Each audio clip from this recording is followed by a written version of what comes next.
And we are live. Good morning, crypto warriors, and welcome back to the Gym into Crypto, episode 794. Today is, what is today? Thursday, September 9th, 2021. And I'm King, here to bridge the gap between the community and crypto every day, Monday through Friday at 10-ish, of course, or if you're on the Pacific like me, 7 a.m.-ish, of course. And today's top stories are: Ukraine passes legislation to recognize and regulate crypto. dYdX exchange releases governance token, making its airdrop worth up to $100,000. Georgia, on my mind, Bitmain brings 56,000 Bitcoin miners to the state. SEC versus Coinbase. Again, we're going to be talking about that. As Alex Mashinsky says, Celsius will have to wait and see on fallout. And last but not least, Mastercard acquires crypto tracing firm CipherTrace on the low. We actually have to talk about that. That's a big story. But first and foremost, I want to say thank you to today's show sponsor, which is Crypto Vantage, CryptoVantage.com. Of course, you know they've been our ongoing sponsor for the show. And today is the day we finally actually enter the next phase of that sponsorship. Will we be talking about their giveaway? They have a contest that's running until October 13th, and they're going to pick a winner of that contest later on in the week. But let me actually share the screen. The contest is pretty cool. I'm calling it a mini airdrop. It is a Crypto Vantage wallet giveaway contest. That is right. You can see here, you can sign up for your chance to win a hardware wallet and $1,500, $1,000, or $500 to invest in crypto. Now, there are 8 ways to enter. One of the ways you have already done was just sign up for that weekly newsletter. So if you already signed up for that newsletter the first month, you're good to go. You can also check out their website, visit the @Crypto Vantage, @the Crypto Vantage on Instagram, visit Crypto Vantage on YouTube, follow @Crypto_Vantage on Twitter, check out Crypto Vantage on TikTok, visit Crypto Vantage on Facebook, and share with your friends for extra entries. So again, 8 different ways to enter to win a hardware wallet and $1,500, $1,000, or $500. I think they're going to preload it to invest in crypto. So I'm going to put that link in the chat. But the link to that for those who are listening is go.cryptovantage.com/gentleman-of-crypto. So again, go.cryptovantage.com/gentleman-of-crypto. So again, pretty cool contest. Very happy to be sponsored and be working with Crypto Vantage. Again, it's a free online newsletter and resource to get your Bitcoin news and information as far as learning as well, especially for those who say, hey, I don't have the money for the masterclass. Well, this is where you need to be going. Again, 8 different ways to enter. We'll be talking about again at the end of the show. All right, without further ado, let's talk about those prices. Bitcoin is coming in up 2.1% on the 24-hour clock at $47,080. Ethereum's at $3,533, up 4.41%. Cardano is coming in strong, up 9.48% at $2.60. Of course, we have to talk about Solana. It broke $200 yesterday. Solana right now is sitting at $199. As you see, 26 cents. It just changed, up 29.87% on the day and 70% on the week. So again, if you bought yesterday, I mean, you could have bought the dip and made even more literally on that one. And also want to talk about XRP, $1.11 up 3%. And of course, we got Polkadot around at the top 10 at $29 up 4%. I got to keep calling out again. Shout out to Bitcoin Zay. He's been screaming Solana for a long time. I know he's been screaming it for a long time because things that he hasn't and we won't say publicly because of NDAs and contracts and all this other stuff. You know, he was like, yo, I think Solana is going to be the one. And it's looking like as of now is one of those ones. So whoever jumped in on that Solana pump, I mean, really up until yesterday, you're still a winner right now. And then, of course, shout out to Bitcoin Zay. And then, of course, Talk Shop Live, where we were initially throwing those Solana picks out. But that thing is still pumping. I'm seeing people say it might go as high as $500 in the short term. I do think that's a bit aggressive. But of course, we know irrational buying. It doesn't make sense in this market sometimes, and prices can pump that crazy, especially when you're talking about building NFTs on everybody saying it might be the next real Ethereum, and Ethereum gas fees are high. So Solana is still benefiting from that. Really quick shout outs. What's going on? JoJo Wave, Litmo Crypto, Name the Dream, Michael Kennedy, Shanette, Robert Kelly, hilarious. Raquan G, Lawrence Sanders, Cole Singh, level 99 slacker. I like that. Mr. Slate. Good morning, Crypto Warriors. Hello.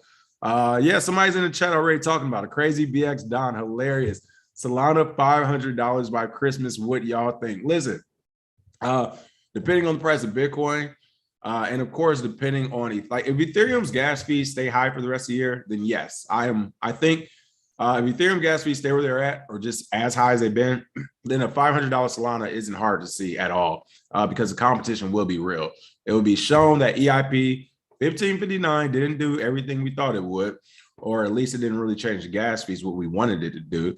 So if that continues, I can see a $500 Solana by Christmas. However, if the price of Bitcoin pumps, I say to 70K in the short term, in the interim, you can see Solana get some of that pump as well once that official pump's over. So I don't know. I think by the end of Christmas is easy to see, but if not, we might be able to see before then. So it's crazy. Let's see. Saber says, sold my Solana at 112. See, hey, listen, people, it's crazy. People already are getting out of Solana. If you enter in Solana at anywhere from $20 to $40, and you put, some people I know put 10, 20, 30K on it or whatever. And yeah, it's just doubled, tripled, really essentially just tripled, quadrupled almost. We're almost at the quadrupling point.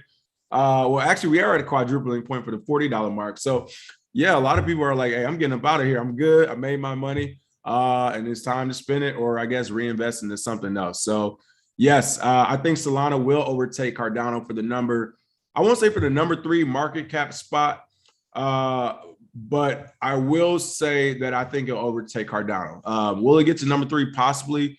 I think that actually might be a bad thing for it because, again, once you get to that top 5, people, I'm telling you, like, the pressure hits the project officially, and you need to be able to scale in all directions. So it's very difficult.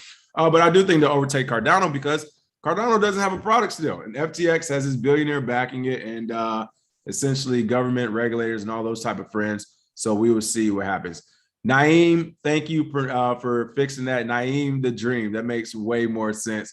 Hey, you all know I went to a lot of public schools. Just break down your name for me and I will fix it. I appreciate that. Also, just saw a chat from Splinter Lands Clove 71.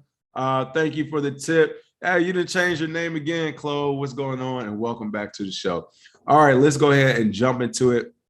Top story of the day. People, we keep telling you the war is won. Like, the war has been won. These are just the battles. And here's another battle.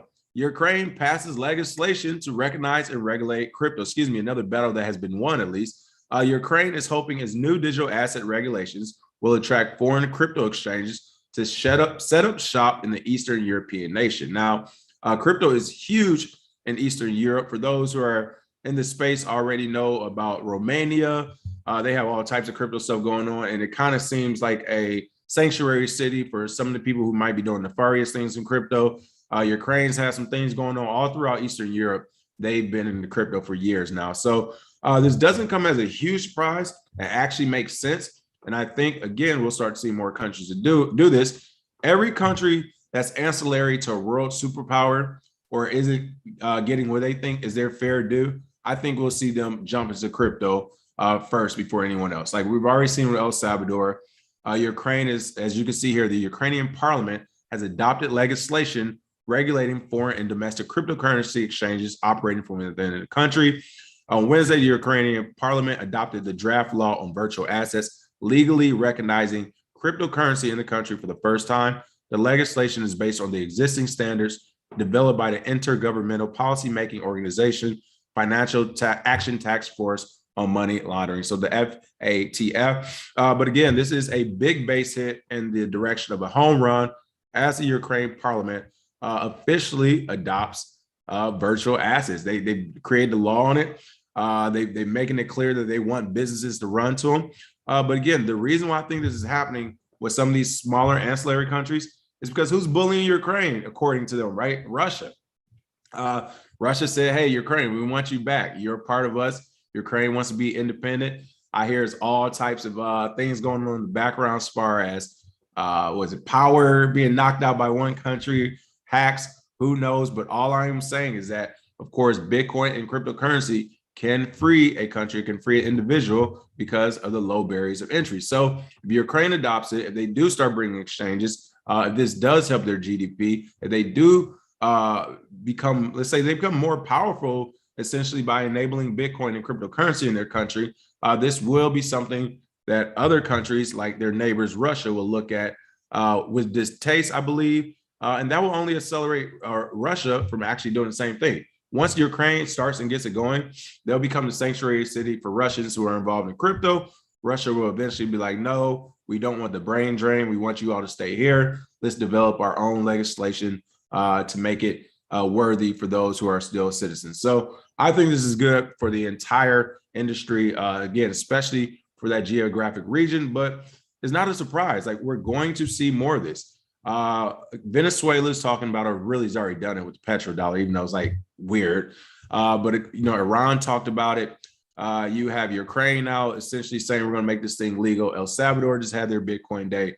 Like, the war is over. It's not going to go backwards. These 4 countries in a month or 2 months aren't going to say, oh, this thing failed, we're not going to use it. No, it actually works. And as time moves on, it's being shown that it's increasing in value since it's a scarce asset.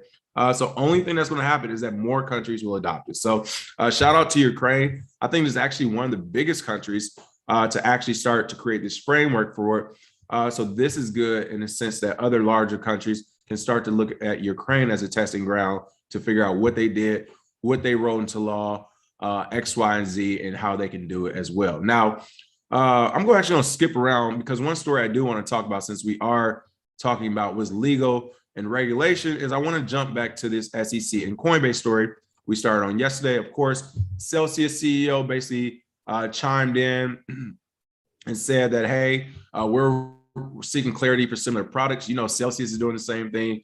We cover them in masterclass. Nexo is doing the same thing. BlockFi is doing the same thing. So I'm assuming all their CEOs are waiting for the SEC to seek clarity. But what was really interesting was Mark Cuban decided to jump in. Mark Cuban is a fish.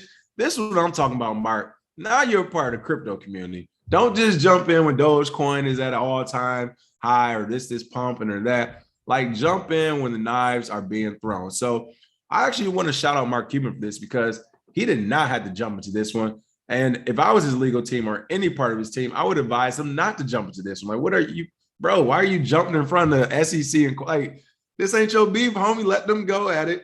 You stay on the sideline. But for him to jump in and show me 2 things: he is actually interested in what's going on in the market, A, and then B, he plans to be, he's already a long-term holder for all the Doge he's accumulated apparently, but he plans to be active in this community. So shout out to Mark Cuban. You see how quick that changed, Mark? Like, we had to give Mark Cuban a hard time years ago because he was comparing Bitcoin to bananas and making all these other crazy, like, weird statements. But this is what we like to see from the billionaires in the space. Again, not just when things are pumping, but when things are going bad, they jump in too. But Mark Cuban essentially came out and said that Brian Armstrong needs to go on the offensive. Brian, this is regulation versus litigation. Of course, talking about the SEC thinking about suing Coinbase over their move to, let me find the actual quote. Of course, for those who missed it yesterday, the regulator SEC threatened to sue the exchange Coinbase over its proposed lend program, which will offer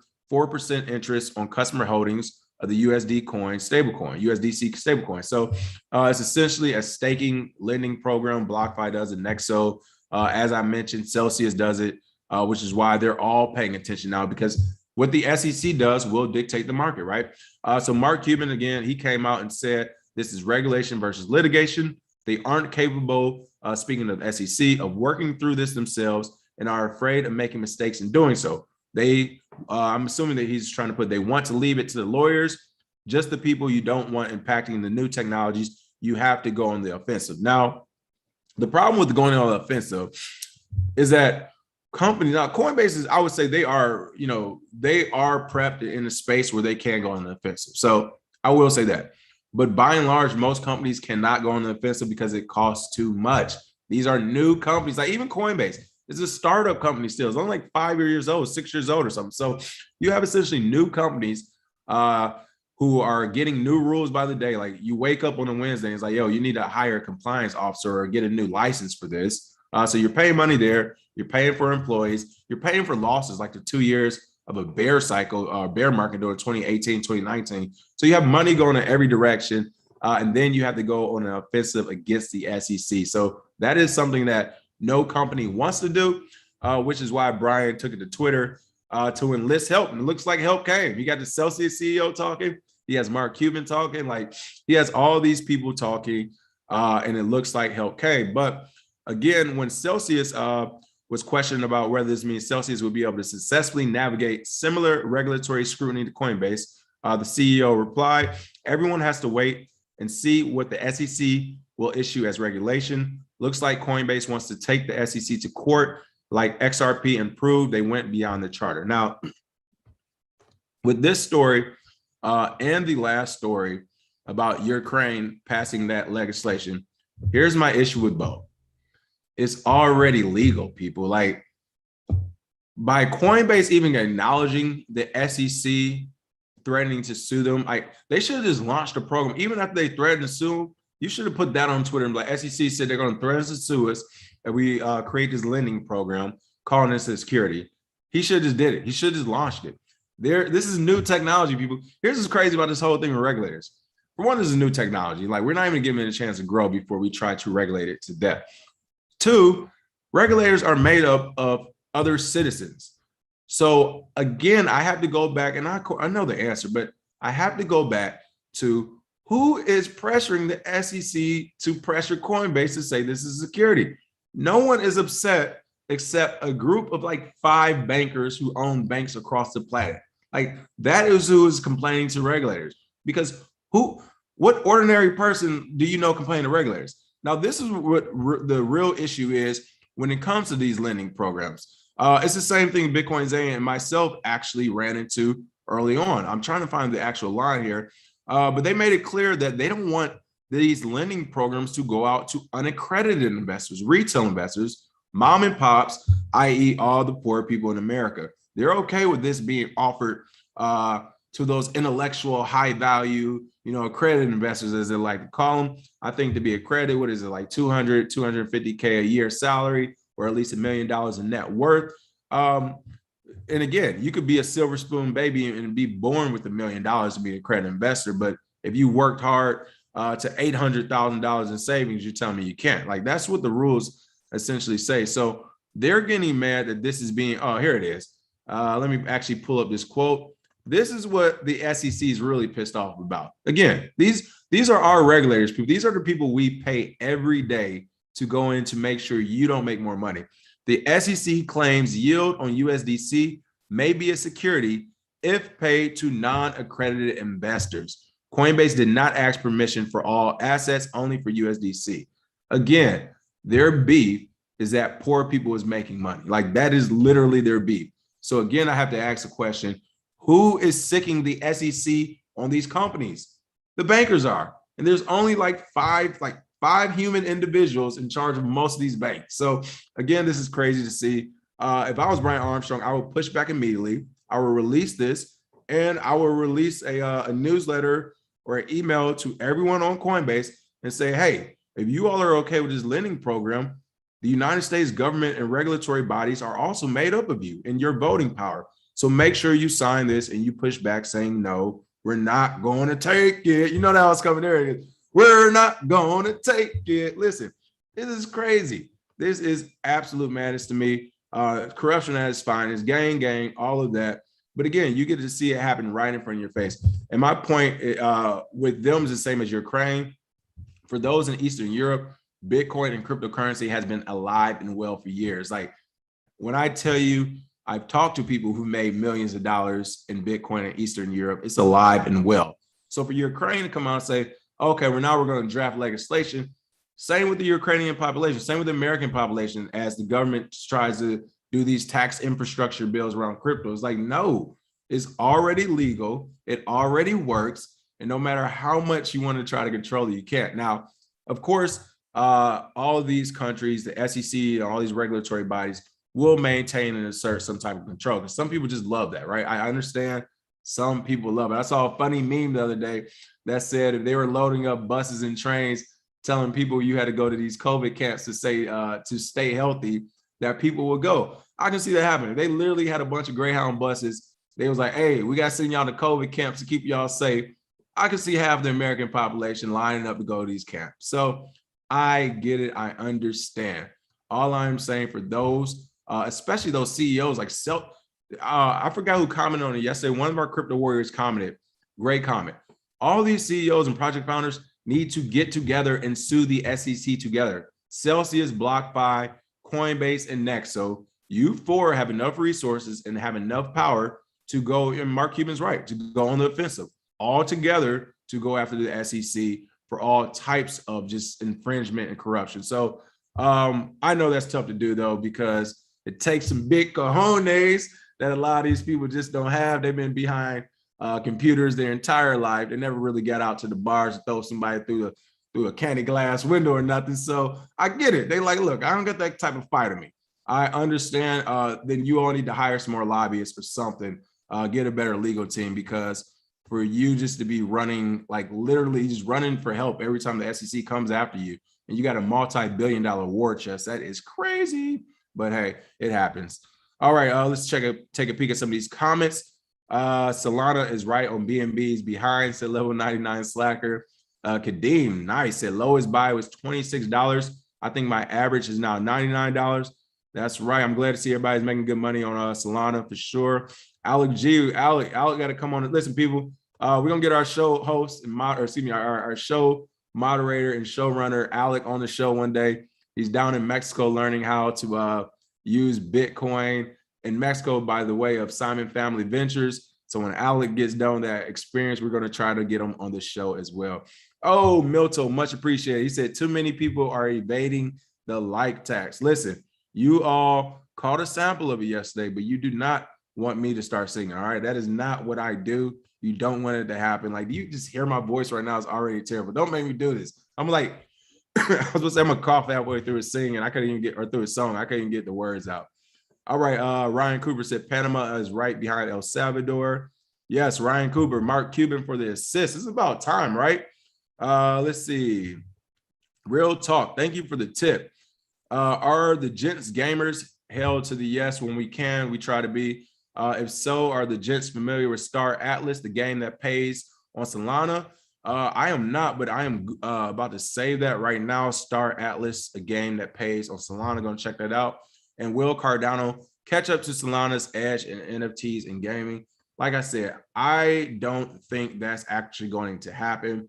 The way Cardano is like moving right now, I hate to say this because I don't want to bash any project unnecessarily, but the way they're moving is it's screaming scheming. It's screaming scheming. Okay, I got to be real. Just because you can't make money on it doesn't mean anything. But Charles Hoskinson, I think, is the CEO. I would love to know, like, I got to look at this roadmap. I got to look at their roadmap again, because I really want to know from him. Like, this was a person, I'm like, do you really think y'all going to do something? And if so, when? Like, I just have to know, because I'm telling you, people, I know it looks good in gravy, but to me, it's a scary thing when you enter the top 3, top 5 tokens and you don't have a product. That screams hype. It screams scheming. Tron did the same thing. You all forget. Tron was the next best thing. Marketing on marketing on marketing. I think Tron got to like number 4, number 5. Tron was definitely in the top 10. It was all things Justin Sun, the protege of Alipay, whatever his name is, the Chinese billionaire.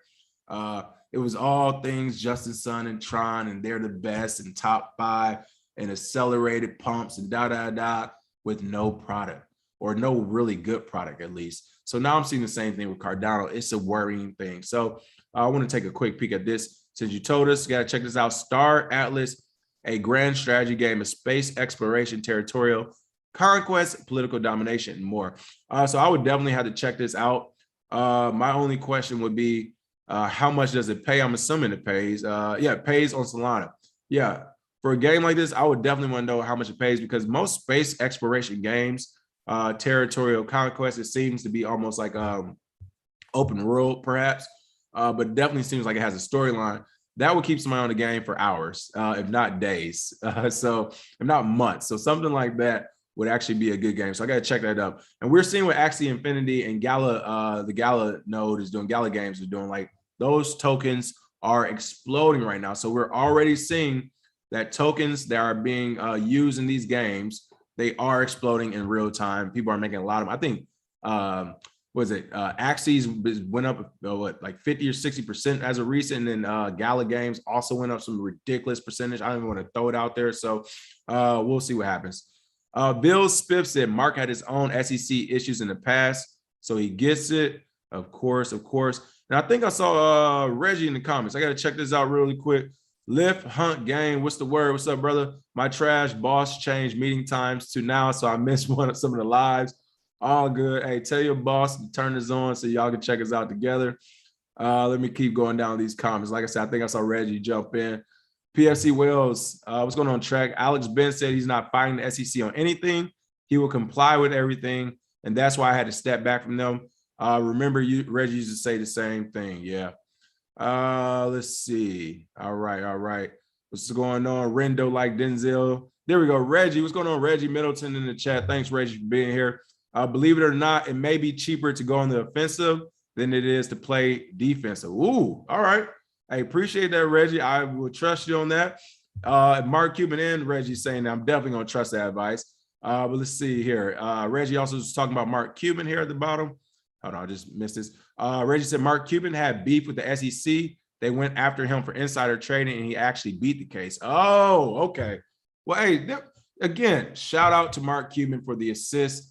This is what we're looking for from you for, Mark. Like, don't come in when Dogecoin's pumping and get retail investors to buy Dogecoin, think it's going to change your life. We're like, 99% of them are going to fail. But you coming in for an SEC case, again, got to shout them out for that one as well. Let's see. Reggie also said Coinbase is very susceptible to aggression from the SEC since they just went public. And it's not easy to out-lobby the biggest lobbyist group in the world. And you know who that is. These are all, listen, Reggie spitting facts in the comment section. And yeah, you are right. I mean, the banking industry does have the most lobbyists in the planet. And then you got the regulators on your side. So very true. But yeah, I would love to see this. And Reggie, today I won't have time, but tomorrow for sure, if you're able to call in tomorrow, I would love to hear the SEC strategy. It's actually somebody, the last time you were on, some people in the chat were saying they would love to get your, as much as you could share about your SEC case as possible. So tomorrow we'll definitely try to have you on if it's possible. All right, keeping things moving and talking about tokens, we were just talking about Gala tokens and all these game tokens. dYdX exchange releases governance token, making its airdrop worth up to $100,000. Now, I have to go back and look at the masterclass to see if we covered dYdX in depth. I don't know if we went in depth. Like, I actually showed you how to use it, but I know I brought it up. I brought up dYdX on the screen as another platform to use when other platforms were being congested or clogged up. And I say that because after this show, I'm about to check my wallet, baby. I was all over dYdX months ago, just playing around on it. So I got to see how much of that airdrop might have came through.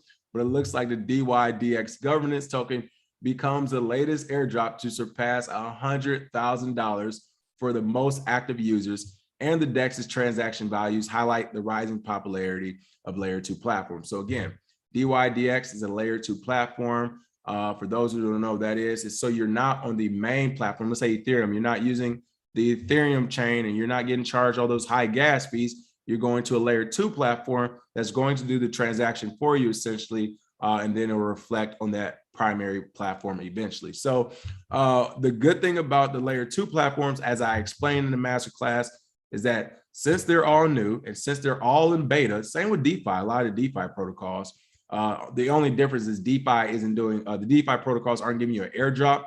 They're just giving you high returns, APYs on the, whether you're yielding or staking, they're just giving you those insane returns. But it's essentially the same thing. They're rewarding you.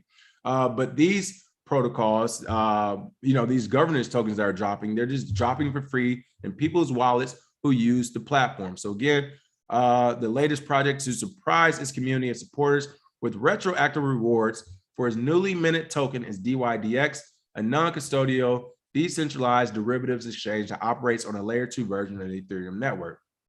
Data from CoinGecko shows that on its first day of trading live in the markets, dYdX is trading at a price of $10.28 at the time of writing after hitting an intraday high of $14.24. So as you can see here, yeah, it came out at $14, essentially $14.24, and people went straight to selling it, as I'm probably about to do myself as soon as I flip this thing over and check. I mean, I'm going to be so pissed off if I don't have it. But again, as they say, these are retroactive rewards. So what usually happens, these platforms will pop up. You know, no really big promotion because they're all DeFi for the most part. People will start to use them as layer 2 solution. Some will go down, some won't work, some will be hacks, rug pulls, whatever. But the ones that usually survive and then begin to thrive, they figure out whatever reason that they need to drop a governance token. At this point, half the reasoning is literally just to reward people and to draw more interest to that platform. It's like it's free marketing and it's free money. So dYdX again was the latest to do it. Like I said, I got to go back and check.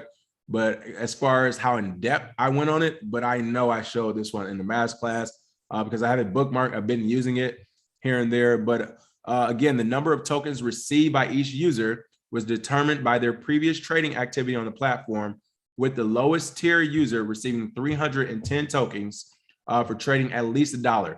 310 tokens for $1. Oh my goodness. On the exchange, and the highest tier user earning 9,529 tokens for trading volumes exceeding $1 million. 310 tokens for $1. And one token right now is sitting at about $10. You do the math. People, these airdrops are real. Again, this is why I'm always talking about the crypto market, as far as you can pretty much tell who is or isn't doing well for real in this market, or who knows what they're talking about or not. Because like in the last month, for one, again, and I mean, I don't even go crazy about this one, but we just talk about it because Gems is our in-house hex skin. Hex Asket kept pumping. I mean, they've 10x, and they like yesterday they officially, I think they were at 44 cent, 43. They've officially 10x since Hex has been on the show.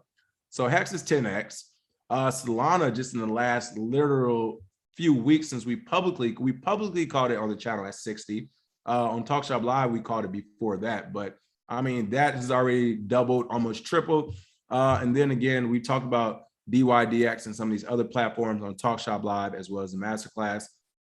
So again, if you know what you're doing in this space, if people are as confident as say, there's never a reason to be mad and argue and game bang projects, because I mean, people, this is why I say it's not going anywhere. It's working. It's working. Like, so the government's going to wake up today and, oh, we're going to figure out how to tax this airdrop. Like, it's not going to happen. They're playing whack-a-mole. So again, shout out to dYdX on dropping that governance token. It looks like the airdrop was worth between, I can't even listen, people. The airdrop was worth between $4,414 and $135,692, with the average user who traded between $1,000 and $10,000 in value on the platform receiving 1,163 dYdX, worth $16,561. Listen, I am about to be so pissed off if I check this wallet and I don't have it. If I check this wallet and I do have it, I might take the next 3 or 4 days off. We'll see what happens, people. But that was a shout out to dYdX. I had to cover that airdrop. People, this is why we keep saying this whack-a-mole. As much as the government and regulators think they're on top of things, they don't even know about this shit. Like, they don't even know about this layer 2 shit right now. They don't know about collateralized loans. They just kind of found out about the lending. And this is how they're actually learning about it. One, the way Bitcoin, they said, by them doing these honeypots, Brian Brooks and all these other gang members coming to work for these private companies and then quitting 3 months later. That's one way they're finding out. The second way they're finding out is because places like Coinbase are asking the SEC for permission. They're like, hey, we know you don't know what this lending program is. We know you don't know about XYZ, but we want to tell you everything about it. We want to educate you in hopes that you'll let us do it. And then they come back like, no, we still ain't gonna let y'all do it if you ain't gonna pay us. So again, it's crazy to see. But yeah, Sultan Shakir, I thought about doing it, but I'm not about to do that. Sultan Shakir said, check it live. He wants me to check my wallet live to check it out. I actually just now thought about doing it. But for the people who are on the Q&A masterclass live stream, as I told them, my cryptocurrency environment is in a totally different environment on my laptop. So even if I wanted to check it live right now, I couldn't do it. I make it hard for myself to log on to my wallet. That way it's harder for hackers to do it as well. So it would take me 5 to 7 minutes to log onto those wallets, and I have to swap everything out, but I can't do it here. Let's see. Sergeant Crypto said, the SEC, thank you for the tip, by the way. The SEC is busy protecting us from getting airdrops. You know, retail investors like us are too simple to handle money. Yeah, I don't know what to do with it. You know, what's the airdrop? What's a lending program? Like, it is crazy. Like, it's such an embarrassment, actually, that the SEC, which is calling, I would say, just anecdotally, let's say 90% of the US population, right? I'll make it even lower. Let's say 80% of the US population, which I think is pretty fair, 80% is unaccredited. The SEC is essentially saying 80% of the American population isn't smart enough to do their own investments, but you guys are smart enough to vote for a president. Somebody make it make sense to me. Make it make sense to me. But yeah, so it's good to see dYdX. Let's see. Kadeem said, use that VPN. They have a little disclaimer, but ain't nobody about to listen. Hilarious though. Rendo like Denzel. Yes. AE UK Designs. The link is in the description. But Minho Donahue, one of our crypto warriors, makes these hoodies. He has a lot of cool ones that's actually out there. All right. Let's check this out. Got to talk about Georgia real quick. Georgia on my mind. Bitmain brings 56,000 Bitcoin miners to the state. That is right. The $62 million deal is expected to generate $10 million in monthly revenue for ISW Holdings. So Chinese mining hardware giant Bitmain will be bringing 56,000 of its latest Antminers to the southeastern U.S. state of Georgia. There we go. Get them likes up. I'm going to start hearing y'all this old Lil Wayne dedication 2 on y'all ass for those who don't know about that. Let's see. The influx of mining rigs is part of a 3-way deal between Nevada-based tech firm ISW Holdings, crypto mining data center Bit5, and Bitmain. The total cost of the hardware deployment will be around $62 million, according to ISW, and is expected to generate monthly revenue of $10 million running at full capacity. Woo! That's actually an amazing investment. $62 million up front will give you $10 million a month at full capacity. That's a good little investment. ISW Holdings has already parted with the $6 million toward the purchase that would see Bitmain's Antminer S19J mining rigs deployed under his new Block Quarry brand using Bit5's infrastructure. So essentially, Bitmain, a Chinese company, Jahan Wu, they've been up to all types of craziness, we know. They partnered with some American companies to launch mining in Georgia. A couple of things I'm thinking about. I'm sure they factored it in already, but I'm interested to see, like, the regulation is going to be crazy. What are Georgia regulators going to do? Like, electricity there to keep those servers cool in Georgia?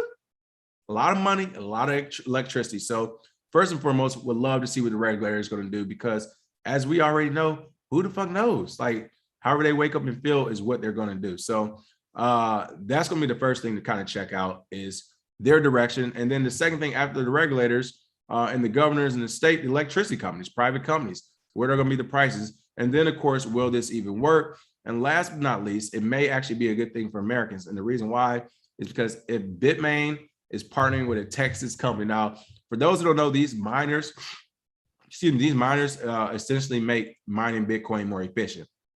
Bitmain only sells one miner per person, per household, essentially, to people. And usually when they ship it to you, they'll ship it like 3 to 5 months late after big crypto pumps have already happened, and then you can have yours. Who cares, right?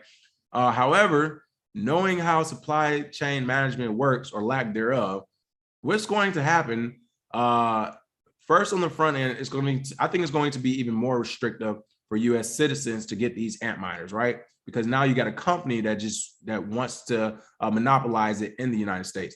Then the second thing, while on the front end it may be harder to get them, it's going to be easier to get them. And it's going to be easier to get them because now all these trucks, it's going to be boxes falling out of them. These trains, these planes, it's going to be boxes flying everywhere. And guess what? Whoever drops those boxes, somebody's going to pick it up and like, hey, we got this Antminer. Suppose it costs $2,500. I'm going to give it to you for $5,000, or I'm going to give it to you for $1,500. Whether high or low, it's going to be out there for the general public. So that is going to be the crazy thing, I think. Again, on the front end, as far as for the people who want to go about it the correct way, it's going to be very difficult to buy.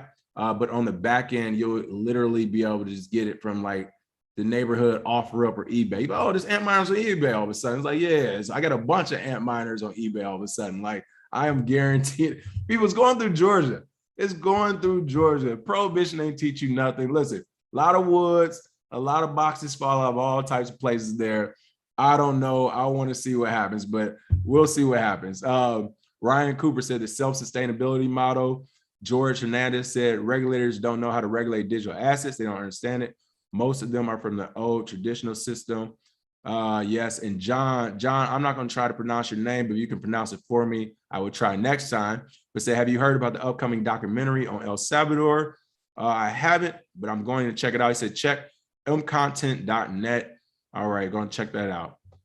And last but not least, had to bring this up. This is one of those quiet acquisitions that can change the game. Mastercard acquires crypto tracing firm CipherTrace. And details of this acquisition were not disclosed. And the reason why is because it can change the crypto game. That's what I'm telling you.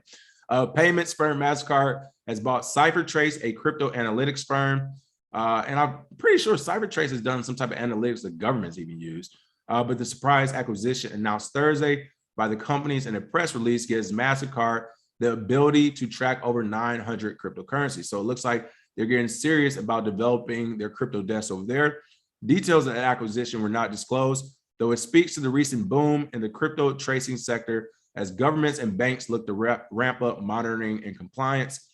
I mean, you can do it. They're still missing the boat, people. Like, they think by buying a tracing firm that can track cryptos, like, so what? Even if you're tracking one, literally people could just fork it or create a new cryptocurrency and the community can just move. That's the beauty about digital assets. But y'all go off. Earlier this year, Daniel Loeb's Third Point Ventures led a $27 million investment in the firm.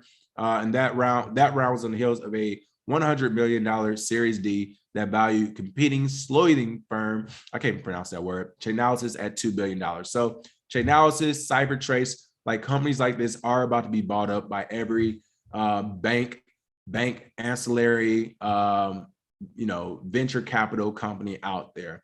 So this is huge news because that does show that Mastercard is about to get even more serious when it comes to cryptocurrency. But last but not least, I couldn't forget to mention, Mastercard also had that story a few years ago back in 2018, always around the same time, July 28, 2018, Mastercard CEO Ajay Banga calls out cryptocurrencies as junk. If you remember, he called cryptocurrency, Bitcoin, and everything else like it a basket of junk that's responsible for more than 95% of illegal online transactions on the dark web, including, he went there, he said, child trafficking, drugs, credit card, and social security frauds. This same CEO has now bought CipherTrace, a company that tracks 900 cryptocurrencies. People, the war has been won. Like, literally, the war has been won. Like, there's no more, we're just watching these bloody battles, but the war is over already. And the crazy thing about it is that we're literally watching our government regulators like waste, fraud, and abuse, waste taxpayer dollars, try to fight this, try to figure this out. And so are banks, but like I'm telling you, it's already over. It's technology, it works. There's no going back. So places like Mastercard seeing that, I just wish all these companies, like I want to see Ajay Banga come out and say, hey, to the crypto community, I apologize for saying that 95% of cryptocurrency was used in illegal shit, like child pornography and everything else. Like, I want to see him come out and apologize. That's something I want to see. Same with Mark Cuban. He's making headway, but Mark need to come out and be like, hey, that banana comparison, way off. They all need to come out and do that. So either that, or I'm just going to keep throwing it in their face every time I see a news headline from these companies to remind everyone who didn't know. All right. Other than that, that is the show for today. Again, shout out to our show sponsor today, Crypto Vantage. As you can see here, they are doing this giveaway. Sign up for your chance to win a hardware wallet and $1,500, $1,000, or $500 to invest in crypto. 8 different ways to enter. Again, everyone here should already get the one way, which is sign up for the crypto or for the weekly newsletter. You all already did that. So you already have that one way to be entered. But if you want to enter more different ways, you can check out their website, visit the Crypto Vantage on Instagram, visit Crypto Vantage on YouTube, follow @crypto_vantage on Twitter, check out Crypto Vantage on TikTok, visit Crypto Vantage on Facebook, or share it with your friends for extra entries. So again, that is cryptovantage.com. For those who are listening, I will actually tell you that link. I just had to find the link. Let me put the link in the chat. The link for that is go.cryptovantage.com/gentleman-of-crypto. So make sure you check that out. And I mean, hey, who doesn't want a free fit? If you missed the dYdX airdrop, here's your chance to get another one. I don't know if it's going to be $100,000, but here's your chance to get 1,500 right here. Other than that, make sure you smash that like and share. And we'll see you all tomorrow. Some more Bitcoin and crypto news. And of course, tomorrow's a FBF. So if you got some smoke or we got something wrong, if you got an issue, come with it. And of course, hopefully we can have Reggie on to tell us his thoughts from what he can share with us about what the SEC is trying to do here with Coinbase and how they move in general. So maybe some other project founders out there can avoid it.